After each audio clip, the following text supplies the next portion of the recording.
Hi everyone, उम्मीद है आप सब अच्छे होंगे और आपकी तैयारी भी अच्छी चल रही होगी।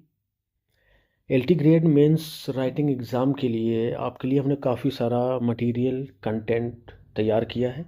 वो हमारे चैनल पर फॉर्चुनेटो इंग्लिश क्लासेस पर प्लेलिस्ट के फॉर्म में बिल्कुल सिस्टमेटिक ढंग से मिल जाएगा आपको। चैनल को विज़िट करें और वहाँ से सारी प्लेलिस्ट एक एक करके टॉपिक वाइज देख लें और उन सभी वीडियोस का जो पीडीएफ है वो आपको टेलीग्राम चैनल पर मिल जाएगा। उसकी लिंक हम इस वीडियो के डिस्क्रिप्शन में दे देंगे। तो वहाँ से आप पीडीएफ पढ़िए, उसके बाद वीडियो देखिए, पीडीएफ पढ़िए, वीडियो देखिए और तैयारी को अपनी मजबूत कर लीजिए।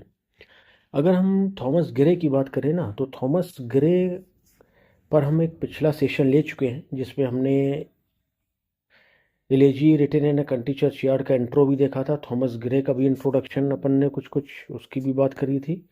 और इसके अलावा क्वेश्चन नंबर 1 अपन ने डिस्कस कर लिया था, क्वेश्चन नंबर 2 भी डिस्कस कर लिया था और आज का सेशन जो है वो शुरू करेंगे हम क्वेश्चन नंबर 3 से। तो क्वेश्चन नंबर 3 कहता है, give us critical appreciation of Thomas Gray's elegy written in a country churchyard. Critical question या क्रिटिकल अप्रिसिएशन के क्वेश्चन भी आपसे एलटी के मेंस में पूछे जा सकते हैं, उसमें भी आपको फोकस रखना है। कह रहा है कि क्रिटिकल अप्रिसिएशन दीजिए, साथ में थीम को, उसकी स्टाइल को, इमेजरी को और सिग्निफिकेंस को अपने ध्यान में रखते हुए। ठीक है, ये एंड यहाँ नहीं होगा, तो यहाँ कहीं पर भी लग सकता है। चलिए खैर, वो इतना बड़ा इशू नहीं है कोई, वो आप भी अपने पीडीएफ में इसको हटा दीजिएगा। तो क्रिटिकल अप्रिसिएशन देना है हमें elegy written in a country churchyard की थीम को, स्टाइल को, इमेजरी को ध्यान में रखते हुए। चलिए शुरू करते हैं। Thomas Gray's elegy, Thomas Gray की जो एलेजी है written in a country churchyard, ठीक है, कब आई थी? 1751 में। इन्होंने इसे लिखना कब शुरू किया था? 1742 में। क्यों लिखा था? इनके एक मित्र थे रिचर्ड वेस्ट, उनकी डेथ हो गई थी। उन्हीं की डेथ को मॉर्न करने के लिए इन्होंने 1742 में शुरू तो की, लेकिन इसको कंप्लीट करने में इनको 8 साल लग गए। तो ये 1750 में कंप्लीट हुई जा करके 1751 में इसको पब्लिश किया गया। ये सारी बातें पिछले सेशन में कर चुके हैं, उसको भी आप ज़रूर देखिएगा। तो ये जो आपकी elegy written in a country churchyard है, is a masterpiece of 18th century poetry. ये 18th सेंचुरी पोइट्री का एक मास्टर पीस कह लीजिए इसको। एडमायर्ड फॉर इट्स मेडिटेशन, अपने मेडिटेशन के लिए एडमायर की जाती है। ऑन मॉर्टेलिटी, मॉर्टेलिटी पर, नश्वरता पर, और ऑब्सक्योरिटी, विचित्रता पर भी। रिमेम्बरेंस, और अपनी मेमोरी के लिए, रिमेम्बरेंस के लिए भी। While not a classical elegy, जबकि ये कोई क्लासिकल एलेजी नहीं है। इट रिफ्लेक्ट्स, ये रिफ्लेक्ट करती है on the lips of humble villagers, गाँव के छोटे मोटे गाँवों को, वो सॉरी गाँव के लोगों को, गांव वालों को। Giving dignity to their short and simple annals, giving dignity, dignity देते हुए, इज्जत सम्मान देते हुए, टू देयर, उनकी, शॉर्ट एंड सिंपल एनल्स, छोटी और साधारण इतिहास को, हिस्ट्री। बाई असर्टिंग दैट, ये असर्टिंग करते हुए या स्वीकार करते हुए दैट की death is the great equaliser, क्योंकि जो डेथ है वो ग्रेट इक्वलाइजर है। कैसे? इक्वलाइज मतलब होता है बराबर कर देना, तो डेथ कैसे बराबर करती है? अमीर हो या गरीब हो, महलों में रहने वाला हो, झोपड़ी में रहने वाला हो, राजा हो या कोई रंक हो, बहुत बड़ा कोई बिजनेसमैन हो या कोई ठेलिया में सामान बेचने वाला हो, कोई बहुत बड़ा डायमंड का व्यापारी हो या कोई बेचारा सब्जी का व्यापारी हो, वो सभी इक्वलाइज कर दी जाते हैं मौत के द्वारा। जब उनकी आत्मा को, उनकी रूह को मौत निकालती है और वो बस एक बॉडी रह जाते हैं। तो सब इक्वल, इक्वल एसेंस में भी, कि उनको ज़मीन के नीचे ही जाना है, ठीक है, मिट्टी में मिलना है या राख हो जाना है जल कर। तो ये इक्वलाइजर का काम करती है डेथ। इरेजिंग डिफरेंसेस, ये डिफरेंस को इरेज, खत्म कर देती है बिटवीन रिच एंड पुअर, अमीर और गरीब के बीच में। बिल्कुल सही है। ऐसा तो नहीं है ना कि कोई अमीर है तो उसकी मौत आई, उसने कहा कि यार अभी थोड़ा सा बिजनेस हमारा चल रहा है, बढ़ रहा है, तो थोड़ा सा और टाइम चाहिए, तो ऐसा नहीं होगा। चाहे वो गरीब हो, गरीब कहे कि नहीं अभी मुझे बहुत, मैं दुखी हूँ, मेरे पास गरीबी है, मैं थोड़ा सा पैसा कमा लूँ, अच्छे से जी लूँ, फिर मुझे ले चलना, ना, किसी की कोई बात नहीं सुनी जाती। मौत आती है, लेके चल देती है, बस हो गया। Grey transforms the एलेजियक form, grey ने एलेजियक फॉर्म को ट्रांसफॉर्म कर दिया इनटू फिलोसॉफिकल रिफ्लेक्शन, एक दार्शनिक विचार में, ऑन द ह्यूमन कंडीशन, मानव की स्थिति पर, इंसान की कंडीशन पर। The poems power lies in its imagery, जो पोएम की पावर है ना वो इसकी इमेजरी में है, एटमॉस्फियर में है। द कर्फ्यू बेल, गिरजाघर की घंटी, फेडिंग ट्विलाइट, और फेडिंग होता, धूमिल होता ट्विलाइट भी, आईवी मेंटल्ड टावर, और आईवी से मेंटल्ड टावर भी, एंड साइलेंट ग्रेव्स, और शांत कब्रें भी, ये सभी उनकी पोएम की ताकत को बढ़ाते हैं। ऑल क्रिएटिंग, और ये सारे मिल करके निर्मित करते हैं अ मूड ऑफ ट्रैंक्विल मेलानकली, एक मेलानकली के मूड को, एंड ट्रांजिएंस, और क्षणिक, एक पल को। क्षणिक से मतलब है कि इंसान ने जन्म लिया, उसकी ज़िंदगी शुरू हुई, और कब वो 60 का हो गया, कब 80 का हो गया, कब मौत आ गई, तो वो क्षण है बस एक ज़िंदगी कि बस आप आए और चल देंगे। एक बड़ा अच्छा मिसरा ध्यान आ रहा है, लाई हयात आए कज़ा ले चली चले, मतलब लाई हयात ज़िंदगी लेकर के आई, और आई कज़ा मौत आई और लेकर के चल दी, तो हम उसके साथ चल दिए। आई हयात, लाई हयात, आई कज़ा, ले चली चले, बस इतनी ही ज़िंदगी है। अच्छा, इसको लिखा गया है एम्बिक पेंटामीटर के क्वाट्रेंस में, 4 लाइन की स्टेंजा में, एम्बिक पेंटामीटर में। Its measured rhythm mirrors the solemn tolling of the bell, इसका जो मिरर है ना, या हाँ जो उसकी रिदम है, वो टोलिंग ऑफ द बेल को भी दर्शाती है। सोलेम मतलब गंभीर, यानी ये कह दीजिए कि इसकी जो रिदम है बड़ी गंभीर है। स्ट्राइकिंग फीचर, एक बड़ा स्ट्राइकिंग फीचर है इज इट्स डेमोक्रेटिक विजन, इसका डेमोक्रेटिक विजन कैसे, सजेस्ट करते हुए दैट कि बीनीथ द सॉइल, इस ज़मीन के नीचे में रेस्ट, आराम कर रहे हैं, म्यूट इनग्लोरियस मिल्टन, बहुत सारे म्यूट खामोश इनग्लोरियस, और जिन्होंने कभी शान और शौकत देखी ही नहीं, ऐसे मिल्टन भी, जो हमने पिछले सेशन में बताया था कि ये कहते हैं कि आप अगर निकलिए ना तो बहुत सारे मिल्टन आपको उन क्षेत्रों में, उन ऐसे लोगों में मिल जाएंगे जो बेचारे अपने गरीबी की वजह से और रिसोर्सेज के ना होने की वजह से अपने टैलेंट को नहीं दिखा पाते, तो उन्हीं के लिए कहा है म्यूट इनग्लोरियस मिल्टन। और एक Cromwell, guiltless his country's blood, Cromwell भी आपको देखने को मिल जाएंगे। बड़ा अच्छा बात, बड़ी अच्छी बात कही है। This compassion for the forgotten poor, ये जो कंपैशन है फॉरगॉटन पुअर के लिए, भुला दिए गए गरीबों के लिए, gives the poem deep humanity, वो इस पोएम को डीप ह्यूमैनिटी, मानवता प्रदान करती है। दो यद्यपि it's form is new classical, इसका जो फॉर्म है न्यू क्लासिकल है। इट्स एम्फेसिस ऑन इमोशन, इसका जो एम्फेसिस है इमोशंस पर है, नेचर पर है, एंड इंडिविजुअल सेंसिबिलिटी, और इंडिविजुअल सेंसिबिलिटी पर है। इट एंटिसिपेट्स रोमांटिसिज्म, ये रोमांटिसिज्म को एंटिसिपेट करने वाली चीज़ें हैं। इसको फिर से यहाँ से समझेंगे अपन कि इसका जो फॉर्म है वो तो नियो क्लासिकल है अपन ने मान लिया, लेकिन इसका जो एम्फेसिस है वो इमोशन पर है, नेचर पर है, इंडिविजुअलिटी पर है, जो किसकी निशानियां हैं, आपके रोमांटिसिज्म की।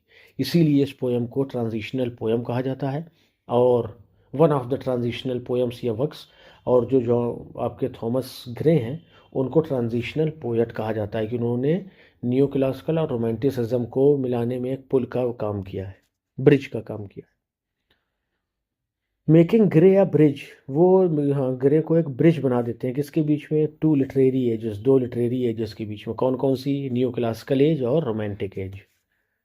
द क्लोजिंग एपिटाफ, और जो क्लोजिंग एपिटाफ है ना, दो डिबेटेड बाय क्रिटिक्स, यद्यपि क्रिटिक उसके बारे में डिबेट तो बहुत करते हैं, reinforces the universal longing for remembrance, reinforces वो व्यक्त करता है पूरे जोर देकर कि द यूनिवर्सल लॉन्गिंग की, हर एक मनुष्य की ये लॉन्गिंग इच्छा होती है कि उसे रिमेम्बरेंस, याद रखा जाए उसको जाने के बाद। बिल्कुल सही बात है, गरीब से गरीब, अमीरों को तो होता ही है, छोटे से छोटे व्यक्ति की ये रहती है कि लोग मुझे याद करें मेरे जाने के बाद।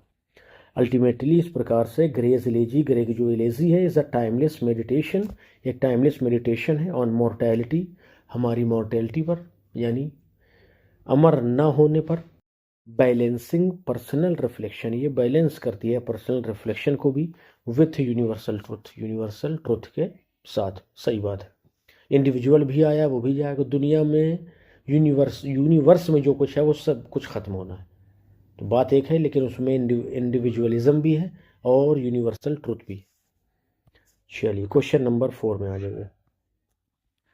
Right a note on the theme of Gray's elegy written in a country churchyard. कह रहे हैं कि ग्रे की elegy written in a country churchyard पर एक नोट आप लिख दीजिए। चलिए भाई लिख देते हैं। देखिए, Thomas Gray's elegy written in a country churchyard is one of the most famous poems in English literature. सही बात है, इंग्लिश लिटरेचर में बहुत सबसे ज़्यादा प्रसिद्ध कविताओं में से एक है।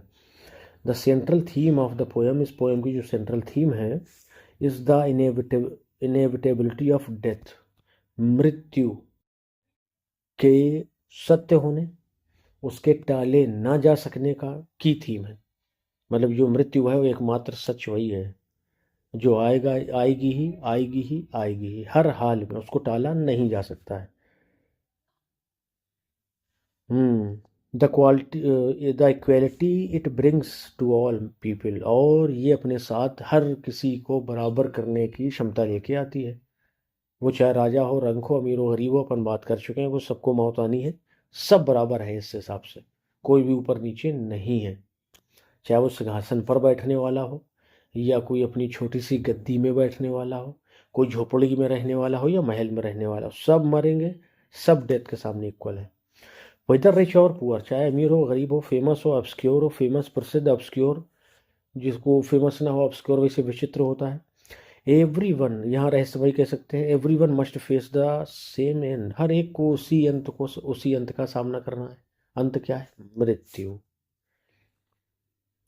ये बड़ी अच्छी लाइन से देखिए, the boast of heraldry the pomp of power, हर वो चीज़ जिसके बारे में आप बोस्ट करते हैं, मतलब शेखी मारते हैं, लंबी लंबी फेंकते हैं लोगों को अपने झांसे में, दबाव में लेने के लिए, और पॉम्प ऑफ पावर अपनी शक्ति का जो आप दिखावा करते हैं, ऑल दैट ब्यूटी, उस सुंदरता का भी दिखावा करते हैं जो आपको मिली है, all that wealth ever give, जो आपको दी गई है वेल्थ, धन संपत्ति, उसका दिखावा जो करते हैं ना आप, अवेयर्स लाइक द इनएविटेबल आवर, मृत्यु है उसका इंतज़ार कर रही है। यानी इन सभी का इंतज़ार किया जा रहा है मृत्यु के द्वारा। इनएविटेबल आवर मतलब मृत्यु, एक ऐसा समय, एक ऐसा पल जिसे टाला नहीं जा सकता।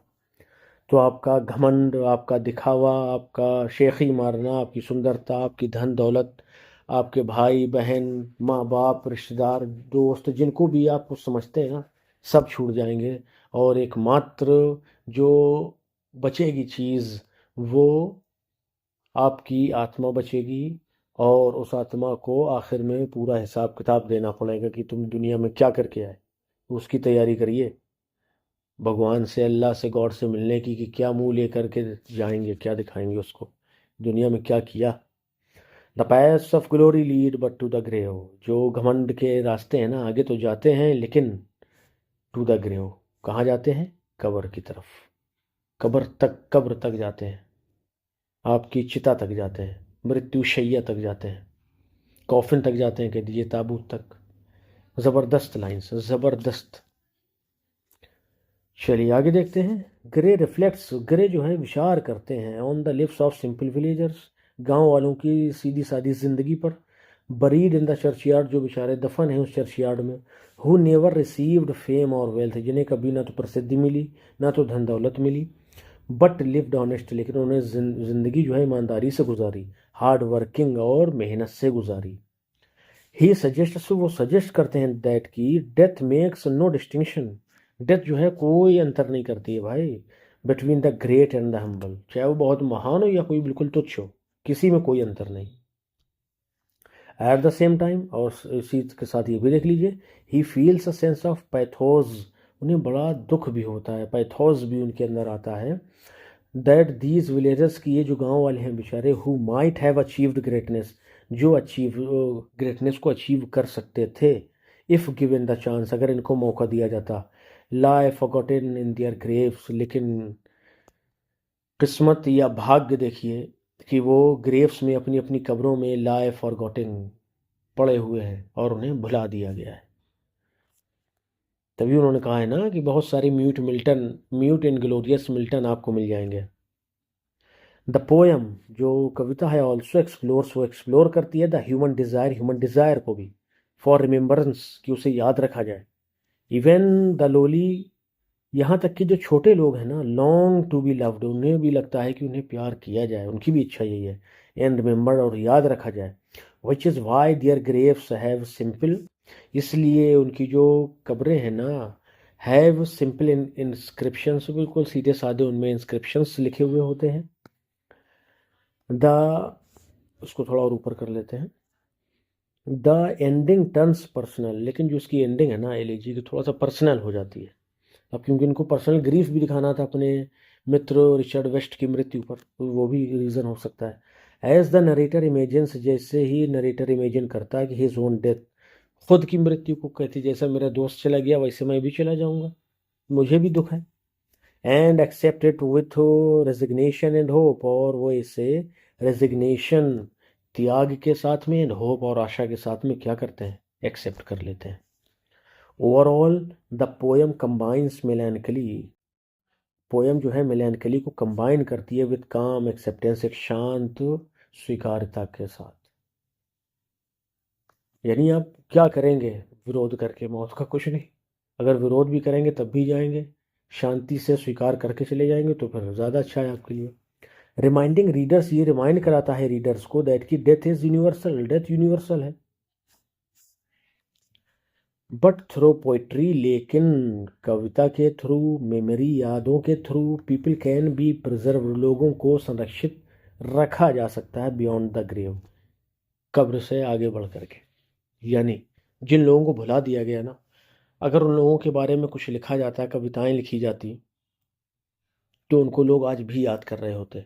जो भी जब भी पढ़ता किसी भी समय, 100 साल बाद, 500 साल बाद, 1000 साल बाद, तो उसको वो लोग उनको जान पाता, उनको याद कर पाता। चलिए, तो ये हमारे 2 क्वेश्चन हो गए आपके। ये हमने नोट लिख दिया एलएजी पर कि इसमें क्या क्या दिखाया है, इसकी थीम क्या है। थीम क्या है भाई, डेथ की इनेबिलिटी की, उसको आना ही है मेरे भाई, है ना, इससे कोई छूटा नहीं है। इक्वेलिटी है, यानी मृत्यु के सामने सब बराबर हैं, अमीर हो गरीब हो कोई हो। फिर आगे अपन ने देखा कि जो अपन बहुत दिखावा करते हैं शक्ति का, सुंदरता का, वेल्थ का, और अपने उत्तराधिकार में मिली हुई चीज़ों का, तो इनको भी ख़त्म हो जाना है एक दिन, जैसे ही मौत आएगी तो निपट जाओगे, सब यही रह जाएगा। फिर ये बेचारे उन गरीबों के बारे में सोचते हैं जो कि अपनी कब्रों में लेटे हुए, उनको कोई याद ही नहीं करता है। यहाँ तक वो कह देते हैं कि मेनी म्यूट इनग्लोरियस मिल्टन इन कब्रों में आपको मिल जाएंगे, और बहुत सारे क्रॉमवेल देखने को मिल जाएंगे जिन्होंने इंग्लैंड का तख्ता पलट कर दिया था, राजा को बीहेडेड कर दिया था क्रॉमवेल ने 1649 में। वो हमने मिल्टन वाले सेशन में बात करी है उनकी।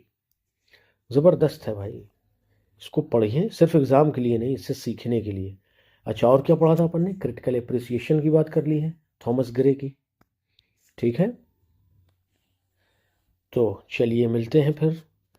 जब तक आप वो वीडियोस को एंजॉय करिए, देखिए, पढ़िए, और पीडीएफ को स्टडी भी करिए। चैनल को सब्सक्राइब नहीं किया है तो कर लीजिए, लाइक और शेयर भी कर दीजिए। शेयर करिए ताकि ज़्यादा से ज़्यादा लोग पहुँचे, के पास पहुँचे, हमारा चैनल भी ग्रो हो और ज़्यादा से ज़्यादा लोगों का भला भी हो जाए। ठीक है, सारी प्लेलिस्ट बता चुके हैं आपको, चैनल पर मौजूद हैं, टॉपिक वाइज मौजूद हैं, आराम से देखिए और अपने पेपर के लिए एकदम तैयार हो जाइए कि इस बार एक सीट लेनी ही है, एट एनी कॉस्ट, किसी भी स्थिति में, चाहे आपको पूरी पूरी रात पढ़ना पड़े, पूरा पूरा दिन पढ़ना पड़े। ठीक है, कमर कस लीजिए, हार नहीं माननी है, लगे रहना है। जो टीजीटी के एस्पिरेंट्स हैं उनके लिए हम जल्द ही शुरू करने वाले हैं, उसमें हम लोग लगे हैं विचार विमर्श में कि आपको थ्योरिकल पहले शुरू किया जाए या सीधे आपको मल्टीपल चॉइस कराए जाए, तो उसको अपन शुरू करेंगे बीच में। ठीक है भाई, चलिए मिलते हैं नेक्स्ट वीडियो में, till then bye bye, thank you.